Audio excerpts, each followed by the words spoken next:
from all around your lawn. I'm here to tell you how football is strong.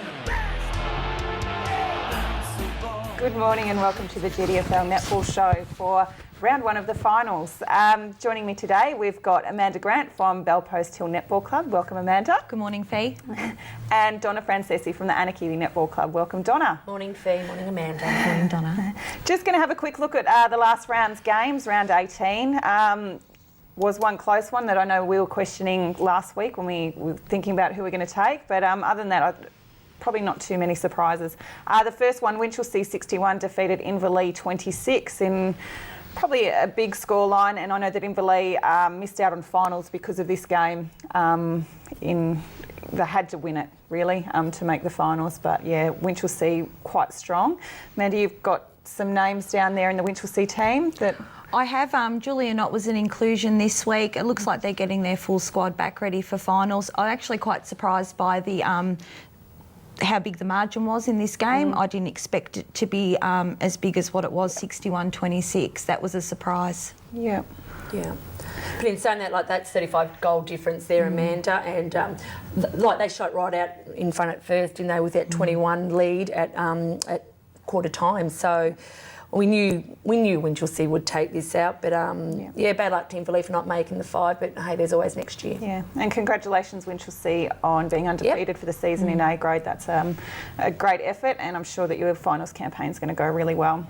The next game, Bannockburn 50 drew with East Geelong 50, and this was the game that we were both all contemplating about who was going to win, and we knew it was going to be a close one. So what a great game that would have been to watch. And any inclusions or anyone missing, Amanda, from either teams? No, it appears from the team list that East Geelong and Bannockburn both had a full list and played the way we expected them to play on the weekend. East Geelong did have Lauren Ford and Amanda Borgia named on the bench as reserve players. I know Lauren Ford has been in and out of the A-grade side all year, and obviously Birdie made a decision on the day not to play her, being a tall goal shooter. Yep.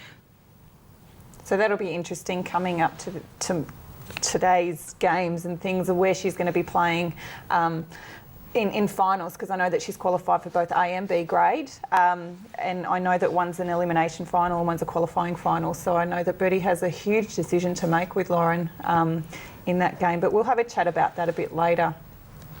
The next game, Bellpost Hill 91 defeated North Geelong 35. What a big scoreline down there, Amanda. And Kim got to 934 goals for the season. That's just unbelievable.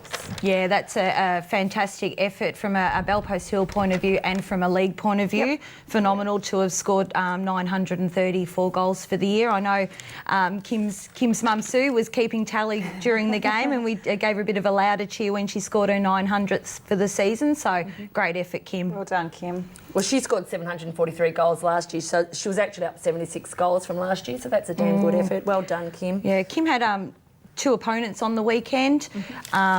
Tori Miller actually started in goals for North Geelong and then was swapped back into defence after Sylvia had spent 2 quarters on Kim, so they tried everything to try and stop her, but unfortunately she was just unstoppable on the weekend. Yeah, absolutely. It's a great effort, Kim, and hopefully we're back next year and can see if you can do any better. But I tell you what, that's going to be a record to be beaten, I think, for quite some time to come. The next game, Werribee Central 79 defeated Belmont Lions 23. And Donna, I guess not too many surprises there, and 56 goal. Win to Werribee Centrals. We sort of knew that it was going to be out that vicinity, didn't we, really? Took it away from the start, 20 goals to 30 to 9. So once they get that jump start at the start, it's very hard to catch up on them. So they just took away with it in the end, really. They went ahead with every quarter, and well done to Werribee, and they'll have a good finals campaign too. Absolutely. And the next game, Corio 66 defeated Anarchy. Donna. Oh, shocker.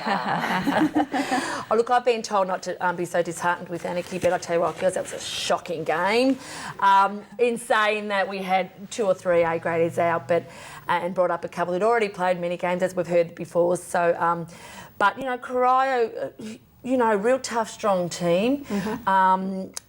we had Sonia Harris play the centre in the first half. She took it away. She led the girls by example, and they played a really good game. And I think, given their finals prospects, they're going to be pushing everyone to capacity. So well done, Corio. Yep. So that got them well and truly back into the top 5 to make finals this year, and we'll have a look at the games a little bit later today. And the last game, Thompson 62 defeated Geelong West 58. So I'll have a little bit of a chat about this one. Hey, yes. not the result I expected No, to see. me neither. Melody Philpott had an absolutely awesome game. She didn't miss.